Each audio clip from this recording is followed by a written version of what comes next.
बिस्मिल्लाहिर्रहमानिर्रहीम। लाखों करोड़ों दुरूदो सलाम मोहम्मद मुस्तफ़ा सल्लल्लाहु अलैहि वसल्लम और आले मोहम्मद पर। मैं हूं उमर दराज गोंदल।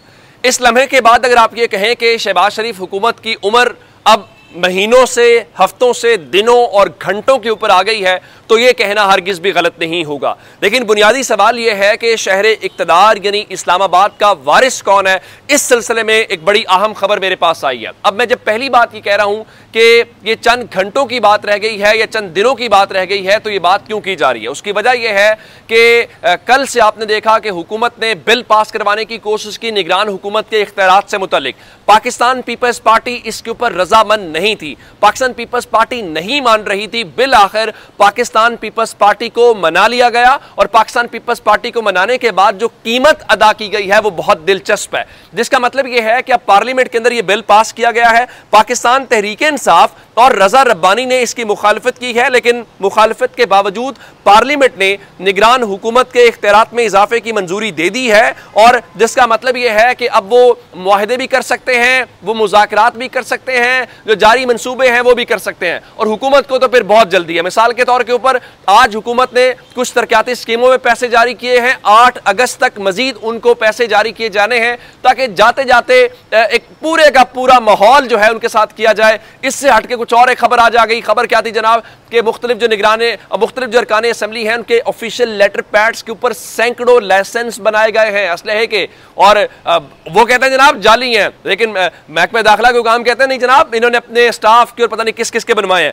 बुनियादी तौर पे दौड़ लगी हुई है, चंद घंटे चंद दिन है, इसमें से ज्यादा निकालना क्या है। अब जब पीपल्स पार्टी ने इसके ऊपर वोट कर दिया है तो निगरान हुकूमत के इख्तियारात के ऊपर आपने इत्तेहादियों को मना लिया कि ये सारा कुछ हो गया, तो इसके हवाले से हुआ क्या है।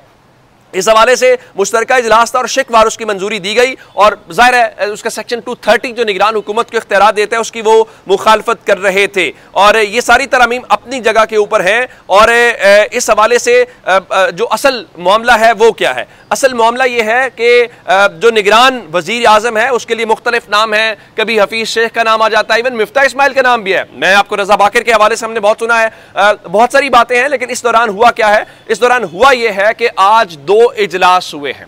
एक इजलास हुकूमत का है, दूसरा ज़ाहिरन ऑपोजिशन का है, लेकिन वो भी आप गवर्नमेंट का इजलास कहेंगे। मैं उसको ज़ाहिरन क्यों कह रहा हूं, राजा रियाज की जेर सदारत एक अहम इजलास हुआ है, जहां पे जाहिर है कि वो अपोजिशन लीडर हैं, तो अपोजिशन की मुख्तलिफ जो पार्टीज या रहनुमा है उन्होंने कह रखा है कि वो GDA के साथ भी करेंगे, जमात इस्लामी के साथ भी करेंगे, तो सबके साथ करेंगे। तो राजा रियाज की सदारत के अंदर आज जो अपोजिशन का इजलास है वो हुआ, और वहां पे निगरान वजीर आजम के नामों के ऊपर मुशावरत की गई है। अब सवाल यह पैदा होता है कि क्या मुस्लिम लीग नून जो है, जिन्होंने टिकट देना है राजा रियाज को, और राजा रियाज ने जिस जमात के टिकट के ऊपर इलेक्शन लड़ना है, क्या वो उनको इजाजत देंगे कि आप जनाब इसके ऊपर इलेक्शन लड़ सकते हैं या इसको ला सकते हैं। ये एक बड़ा अहम सवाल है। लेकिन फिर अगला सवाल ये पैदा होता है कि क्या मुस्लिम लीग नून के पास इख्तियार है निगरान वजीर आजम लगाने का, या ये वो काम कर सकते हैं। इस हवाले से मैं आपको खबर दे देता हूं, चूंकि कल ही खबर आई थी, और खबर क्या थी कि हुकूमत और एस्टैब्लिशमेंट के दरमियान चीजें इसके ऊपर गड़बड़ हो गई है, और हुकूमत कहती है कि जो मर्जी हो जाए, जो हम नाम देंगे आपको वही लाना पड़ेगा। लेकिन बाद में पता चला नहीं जी, वो हुकूमत और एस्टैब्लिशमेंट के दरमियान सब अच्छा है, ऐसी कोई बात नहीं है। तो दूसरे लेवल के ऊपर निगरान हुकूमत की तश्कील और कौमी असम्बली की तहलील के ऊपर हुकूमत के अंदर मुज़ाकरात का पहला दौर मुकम्मल हो गया। देखिए, जब बिल मंजूर हो गया, ये बिल प्रॉब्लम थी ना आपकी, तो जब बिल मंजूर होके सारा कुछ जॉइंट सेशन के बाद सदर के पास चला जाएगा, सदर उसके ऊपर दस्तखत कर देंगे। गो के तहरीक इंसाफ के लिए जफर साहब ने कहा कि आप ये जो काम कर रहे हैं इसको सुप्रीम कोर्ट 10 दिनों में उड़ा देगी, ये ना करें। लेकिन सदर दस्तखत कर देंगे। अगर मिसाल के तौर के ऊपर अब सवाल ये पैदा होता है कि क्या वो इतने दिन रोकेंगे या रोक के इतराज लगाते हैं, ये एक अलग मामला है। मेरा ख्याल है सदर इसके ऊपर दस्तखत करेंगे, या सदर को कहा जाएगा आप दस्तखत करें। तो दस्तखत का मतलब होगा कि आपका ये पहला मकसद पूरा हो गया। जब ये मकसद पूरा हो जाएगा तो फिर हुकूमत की कोई वजह पीछे बचने की समझ नहीं आती। फिर आप असेंबली तहलील के ऊपर जाएंगे, और असेंबली तहलील का मतलब यह होगा कि आपको निगरान सेटअप और सारी चीजों के ऊपर पहला मुज़ाकरात का दौर हो गया है। लेकिन पीपल्स पार्टी और मुस्लिम लीग नून के दरमियान जो मुज़ाकरात का दूसरा राउंड है वो आज रात को इस्लामाबाद के अंदर हो जाएगा, जिसके बाद फाइनल डेट, फाइनल चीजें, वो बहुत कुछ तय हो जाएगा। तो आप यूं समझ लीजिए कि जो इस्लामाबाद का नया वारिस होगा उसका फैसला एक लिहाज से इनके आपस में अब वो हतमी, क्योंकि फैसला दुबई में ये कर चुके हैं। फैसला पीपल्स पार्टी के हवाले से बड़ी दिलचस्प खबरें हैं, और वो खबरें क्या हैं कि पीपल्स पार्टी ने ही नाम इनको दिया था, लेकिन पीपल्स पार्टी जो है इसके ऊपर ये शक भी कर रहे हैं। मिसाल के तौर के ऊपर पता ये चला कि मुस्लिम लीग नून का प्लान ये था कि वो नवाज शरीफ को अगस्त के पहले हफ्ते में वापस लाना चाहते थे, लेकिन उनके मुताबिक जरदारी साहब जो हैं उन्होंने ऐसी चाल चली है, ये सारा जो सेटअप है, तो उनके मुताबिक अब उनके लिए मुश्किल हो गया है। तो अब मुस्लिम लीग नून जो है वो सितंबर तक का वेट करना चाहती है। अब सितंबर का क्या मतलब है? सितंबर का मतलब बहुत सादा है कि वो चीफ जस्टिस की रिटायरमेंट का इंतजार करना चाहते हैं कि चीफ जस्टिस रिटायर हो जाएं तो उसके बाद अगली सूरत हाल को देखा जाएगा। तो इसका मतलब है कि आज रात तक बहुत सारी चीजें जो हैं वो डिसाइड हो जाएंगी। अब दूसरी जानिब इमरान खान है, इमरान खान को जनाब इस्लामाबाद से फिर बुलावा आ गया है। वो साइफर वाला मामला जिसके अंदर वो FIA के सामने पेश हुए हैं, तो लगता यह है कि वो सेटिस्फाई नहीं हुए, जिसके बाद अब दोबारा से FIA ने साइफर की तहकीकात के लिए इमरान खान को तलब कर लिया है। 1 अगस्त को कहा गया है कि वो FIA हेडक्वार्टर इस्लामाबाद के अंदर पेश हूं, और वहां पे उनकी तलबी का नोटिस जारी कर दिया गया है। यहां तक सिर्फ बात नहीं है, बल्कि दूसरी जानिब अगर देखा जाए तो जो तोशा खाना वाला मामला है उसके अंदर इमरान खान का दफा 342 के तहत बयान होना है, और इमरान खान पेश आज नहीं हो सके थे, जिसके बाद इमरान खान को 35 सवालात के ऊपर मुश्तमिल एक सवालनामा जो है उनके वकील के हवाले कर दिया गया है। और जज साहब के मुताबिक बयान कलम बंद कराने के लिए कल इमरान खान जाती हैसियत में तलब कर लिए गए हैं। यानी हुमायूं दिलावर साहब कह रहे हैं कि कल इमरान खान जाती हैसियत में पेश हूं, अगर वो पेश नहीं होंगे तो इमरान खान के नाकाबिले जमानत वारंट गिरफ्तारी जारी किए जाएंगे।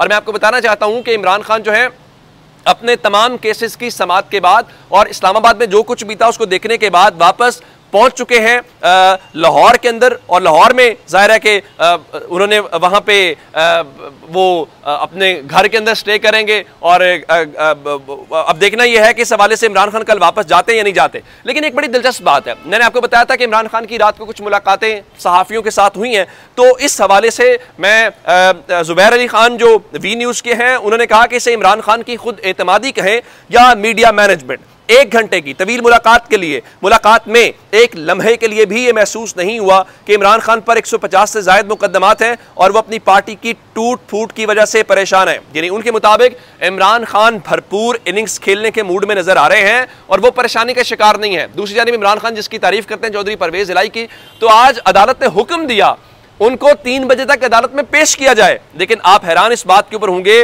लाहौर की स्पेशल सेंट्रल कोर्ट जो है उसमें चौधरी परवेज इलाही को अदालत के हुक्म के बावजूद 3 बजे तक पेश नहीं किया गया। अगर साबिक वजीर आला का यह हाल है, बड़ी अपोजिशन पार्टी के सदर का यह हाल है, तो फिर आप मुझे ये बताइए आपका मेरा इस मुल्क के अंदर क्या हाल होगा। लेकिन उसका हुआ क्या? उसके बदले में अदालत ने सजा यह दी है कि उन्होंने आला पुलिस अफसरान जो है, जिसमें IG पंजाब है, IG जेल खाना जाता है और होम सेक्रेटरी, उनकी 1 महीने की तनख्वाह बंद करने का ऐलान किया है और उनको 50,000 रुपये जुर्माना भी किया। पहला सवाल यह है कि उन्होंने अपनी जिंदगी में कभी तनख्वाह निकलवाई होगी? तनख्वाह निकलवाने की उनको जरूरत पड़ी होगी क्या? किस मुल्क के अंदर रहते हैं। अब आते हैं पीपल्स पार्टी और MQ। मैंने आपको बताया था कि सिंध के अंदर एक मैच फिक्सिंग चल रही है और वहां पे तहरीक इंसाफ को माइनस करके ये चाहते हैं कि MQM को ले आए, MQM का सेटअप हो और उस सेटअप के दौरान ये अपनी मर्जी का निगरान सेटअप ले आए। तो MQM की राना अंसार जो है वो पहली खातून अपोजिशन लीडर सिंध के अंदर मुंतखब हो गई हैं। 69 में से अपोजिशन के 39 जो अरकान हैं उनकी हिमायत उनको हासिल हुई है। जाहिर है जब आप पाकिस्तान तहरीक इंसाफ के लोगों को नहीं आने देंगे और वहां पे GDA और GDA के अलावा MQM जो है उनको मिला के आप किसी को इनाम देना चाहते हैं, तो MQM को बुनियादी तौर पर यह इनाम दिया गया है उन खिदमात का जो उन्होंने इमरान खान की हुकूमत गिराई है। तो आप यूं समझ लीजिए कि ओवरऑल गवर्नमेंट्स के बाद तहरीक इंसाफ का स्टेक था सिंध के अंदर इलेक्शन से पहले, उसको भी आज किसी की ख्वाहिश के ऊपर खत्म कर दिया गया। अपना बहुत सा ख्याल रखिएगा। खुदा हाफिज।